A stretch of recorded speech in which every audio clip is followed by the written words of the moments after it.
Alright, bienvenue à tous. Et bienvenue à tous dans cette seconde vidéo tutoriel. Alors comme vous pouvez le voir, je ne sais pas si vous avez regardé la vidéo du cahier des charges, mais derrière moi c'est vraiment très en désordre, c'est parce que je suis en plein déménagement. Donc voilà, je vous prie de bien prendre ça en compte pour la qualité de la vidéo. C'est pour ça également que je prends mon iPhone comme microphone, parce que j'ai perdu mon microphone et je ne sais pas où il est. Donc maintenant qu'on a découvert le cahier des charges, aujourd'hui dans cette vidéo, on va voir comment customiser un quiz, comment créer un quiz avec un filtre sur TikTok. C'est ça qu'on va voir aujourd'hui ensemble. Donc on va commencer par réduire la page, on va lancer Effect House. On va lancer Effect House. Hop, comme ceci, et je vais supprimer la vidéo, hop là, comme ça vous ne me voyez pas. Donc pour lancer le quiz One Person Quiz, vous allez dans Template. Dans Template, vous allez dans la catégorie Game, puis après Game, vous scrollez jusqu'à que vous arrivez au One Person Quiz. Comme vous pouvez voir, les mécaniques de jeu sont assez simples. On a 5 questions différentes avec 5 réponses correctes et 5 réponses incorrectes. Quand la réponse est correcte, elle s'allume en verte. Quand la réponse est incorrecte, elle s'allume en rouge. Un autre élément qu'on peut voir, c'est que à chaque question, on a un décompte de points qui viennent s'ajouter, qui peuvent aller donc jusqu'à 100. Donc c'est des points qui vont de 0 à 100. Et en plus de ça, dernière interface d'utilisateur, on peut voir qu'on a une barre de temps. Donc ça fait partie des choses qu'on voit. Donc pour lancer le template, tout ce que vous avez à faire, c'est double-cliquer dessus. Comme d'habitude, on s'installe. Il faut un peu vous éloigner de l'écran pour ce filtre.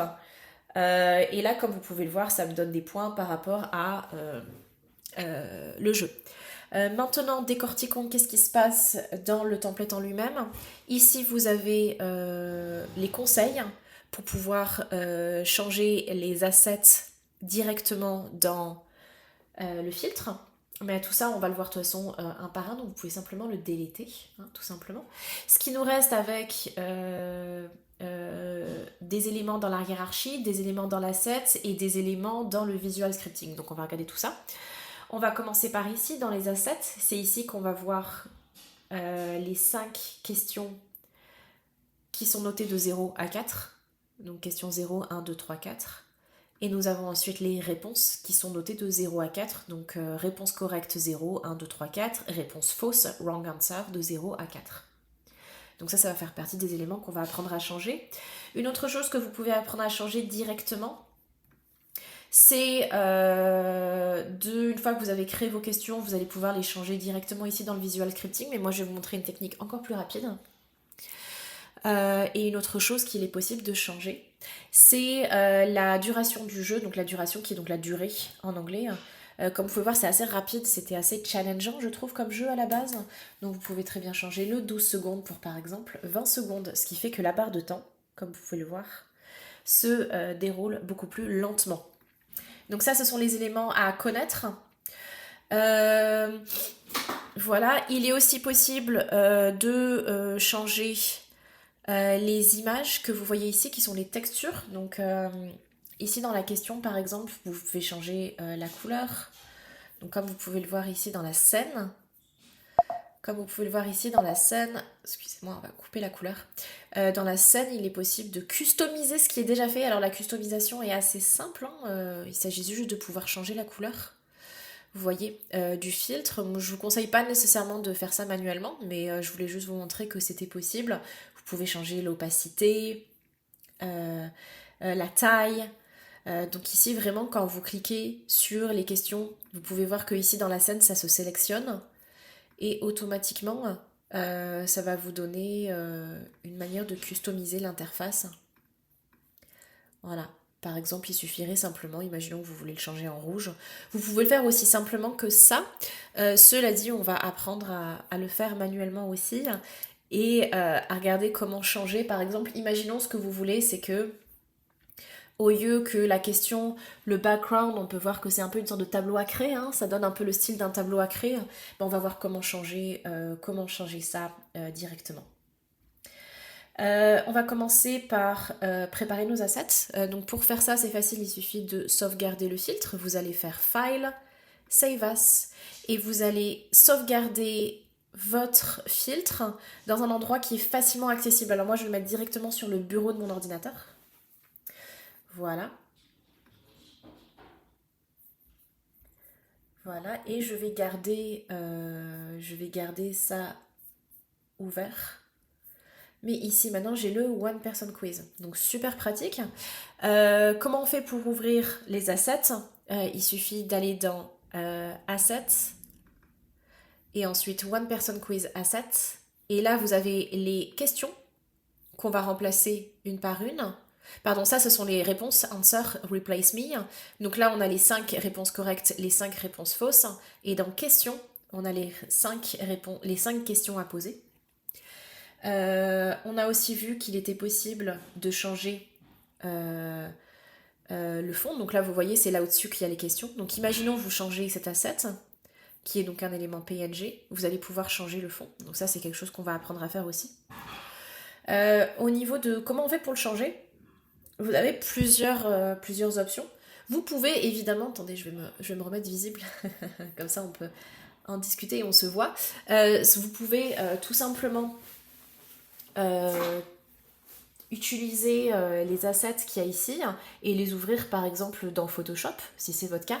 Moi, je vais vous montrer une technique encore plus facile que j'ai trouvée et qui fait qu'on peut créer finalement ce filtre très rapidement en quelques minutes. Donc vous allez ouvrir un site qui s'appelle Photopea, que vous avez peut-être découvert avec Ella.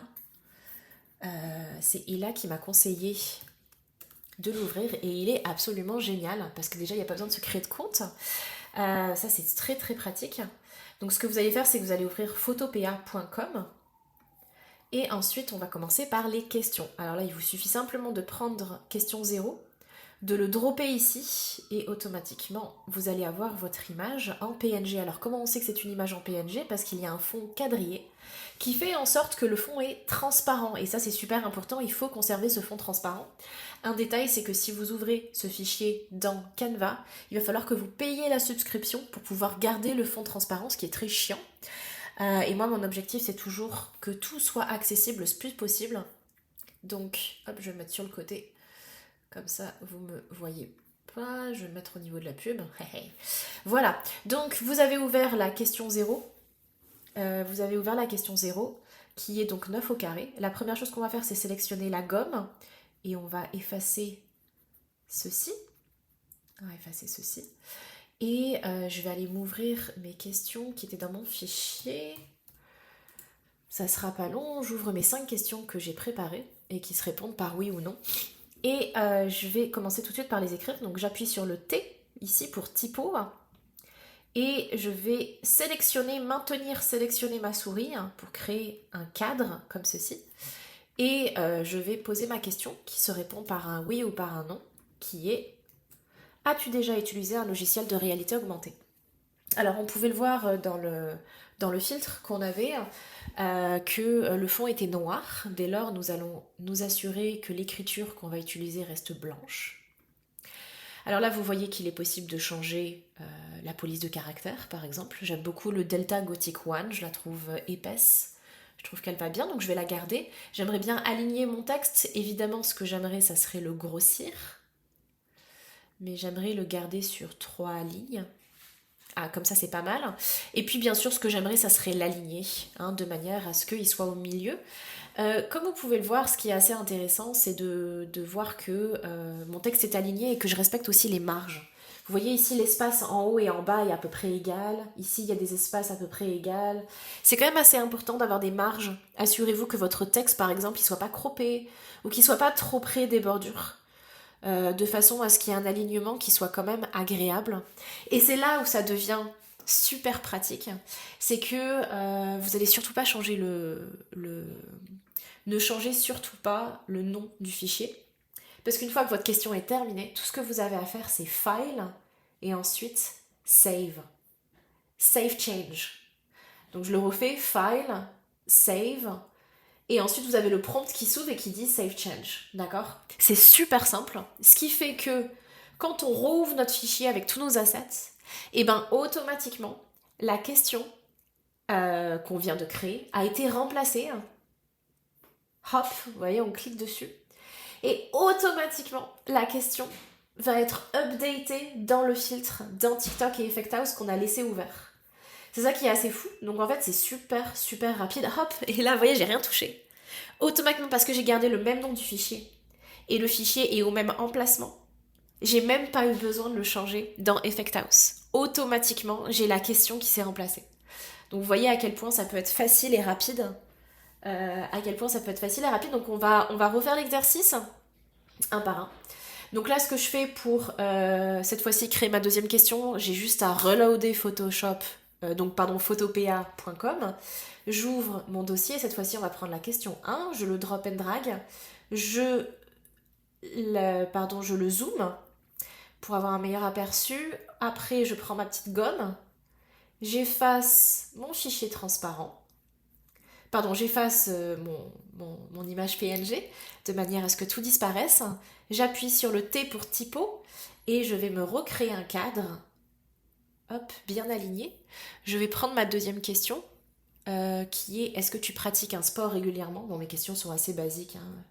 Elles sont pas très bien travaillées.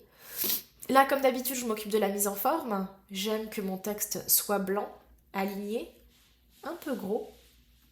Et surtout bien aligné au milieu. Et voilà, c'est terminé. Question 2. Fichier, sauvegarder.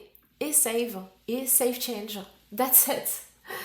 Le deuxième est terminé. Là, automatiquement, vous voyez, comme je l'ai fait correctement, j'ouvre et bam, j'ai ma deuxième question. Alors, je vais le refaire une troisième fois pour vous montrer comment on fait et puis après, on passera aux questions. Mais vous avez compris le processus, hein. Donc voilà, imaginons que je veux faire ma question 3. Tout ce que j'ai à faire, c'est appuyer sur photopea.com, reloader, ouvrir ma troisième question. Je le drag and drop, je zoome pour avoir un peu mieux un aperçu. Je prends ma petite gomme, j'efface. J'appuie sur le T de typo.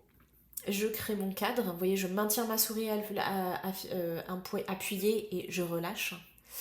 Ensuite, je copie-colle ma question qui est: as-tu un projet en cours avec des étudiants? Je le mets en blanc, surligné, et j'augmente la taille. Alors là, comme vous pouvez changer l'écriture, vous pouvez faire tout ce que vous voulez, hein. Il y a vraiment... là, c'est vraiment du design graphique pur, donc faites-vous plaisir. Soyez créatifs. Moi, l'objectif, c'est de vous montrer droit au but comment on fait, donc c'est sûr que créativement, on peut faire mieux. Mais je sauvegarde, save change, et ma troisième question, automatiquement, a été remplacée. En effet, quand je clique, je tombe sur quoi? Bam, ma troisième question. Et c'est ça qui est génial, c'est que si je retombe là-dessus, automatiquement, vous voyez, c'est: as-tu un projet en cours avec les étudiants? Donc qu'importe la réponse, mais j'ai mes questions, j'ai rien eu à faire. Bon, imaginons que vous avez créé vos assets et vous avez décidé de faire save as, vous lui mettez un différent nom, etc. Bah, tout ce que vous avez à faire, c'est de retrouver le dossier des questions. Vous pouvez, pour rester organisé, prenez votre question, vous le remettez dans ce dossier, et ensuite, automatiquement, il va apparaître dans Assets, et vous allez pouvoir le remettre un par un dans le visual scripting. Entre nous, c'est très très compliqué. C'est beaucoup beaucoup de steps en plus pour pas grand chose. Alors que finalement, si vous l'ouvrez dans Photopea et vous faites save, bam, il n'y a rien à faire. Vraiment, ça va vous faire gagner du temps fou. On va faire les questions-réponses histoire que vous voyez comment on fait. Mais c'est exactement le même principe. Une fois que vous avez terminé de créer vos 5 questions, vous reloadez Photopea, vous vous préparez ici, vous allez dans Answers, Replace Me, et là c'est la Correct Answer. Alors là c'est encore plus facile parce que c'est quoi la Correct Answer? Bah c'est oui. Dans mon cas, hein, vous peut-être que ça va être différent. Mais en gros, vous voyez, on va écrire oui. Hop, je vais le mettre en blanc. Comme d'habitude, je vais augmenter la taille, le mettre au milieu, l'aligner au milieu de l'écran.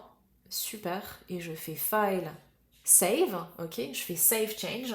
Maintenant, ce que je vais faire, parce que finalement, j'ai pas besoin de le répéter, je pourrais le répéter. Alors là, concrètement, voici ce que vous pourriez faire. Vous pourriez ensuite ouvrir Correct Answer 1. Si jamais toutes vos Correct Answers, c'est des oui, ne vous embêtez pas, on va faire l'autre technique. On va faire le wrong answer, qui est donc la mauvaise réponse. Hop, ici, je cherche wrong answer, mauvaise réponse. Je l'ouvre, je grossis, je prends ma gomme, hop, hop, hop. J'efface. Là, on va écrire non. Puis je vais vous montrer pourquoi c'est aussi facile. Allez, hop, en blanc. Donc vous voyez, c'est vraiment du design graphique pur, avec des étapes qui sont très faciles et qui sont vraiment à la portée de tout le monde. Voilà. Et là, je fais File, Save Change. Allez, boum. Et là, vous voyez, j'en ai remplacé qu'un seul. Hein. J'ai mis que le non, ici, et j'ai mis que le oui. Et vous allez voir ce qui va se passer. Là, j'arrive dans mon filtre. Et donc là, si on va dans les questions, là, on va avoir le oui, qui sera ici. Et là, ce que je vais faire, en fait, c'est que je vais aller dans mon visual scripting. Et là, je vais mettre que la question 0. Ah non, pardon, ça c'était les questions... Ah, j'ai fait une bêtise, qui était donc là, ça c'est la question 1, pardon. C'est ici, on a les correct answers. Je vais mettre que le 0, parce que moi c'est que des oui. Voilà. Et je fais la même chose pour les mauvaises réponses. Et là, je vais mettre non. Donc, wrong answer 0. Wrong answer 0. Il en reste 2. Et voilà. C'est quand même fou, mais ça y est, c'est terminé. J'arrive pas à y croire, c'était tellement rapide. Est-ce que tu pratiques un sport régulièrement? Donc oui, ça sera toujours, à chaque fois que je vais dire oui, ça sera la bonne réponse. Après, ça sera à vous qu'il y ait une logique. Vous, forcément, vos questions, elles seront beaucoup plus compliquées. Ça va être, par exemple, est-ce que le laboratoire te permet de louer de l'équipement? Oui, ça sera la bonne réponse. Non, mais il faudrait que ce soit un peu plus compliqué. Par exemple, il faut quand même des questions qui challenge, hein, de manière à ce que ce soit un jeu. N'oubliez pas ça. Mais en gros, c'est ça pour la technique. C'est ultra simple. J'espère que ça va vous aider. Après, dites-vous une autre chose, parce qu'en fait, le tutoriel est tellement simple que j'ai presque envie de vous donner aussi d'autres choses que vous pouvez faire. Imaginons ce que vous voulez, c'était customiser l'arrière-fond. Par exemple, au lieu du tableau à craie, ce soit quelque chose de plus funky, bah vous ouvrez la texture, vous la savez, et là vous pouvez mettre autre chose. Alors je sais pas, j'avais trouvé une bannière qui est comme une œuvre de Murakami, qui est un artiste japonais que j'aime bien. Vous connaissez probablement Murakami. Hop, je fais ça. Là je vais poser mon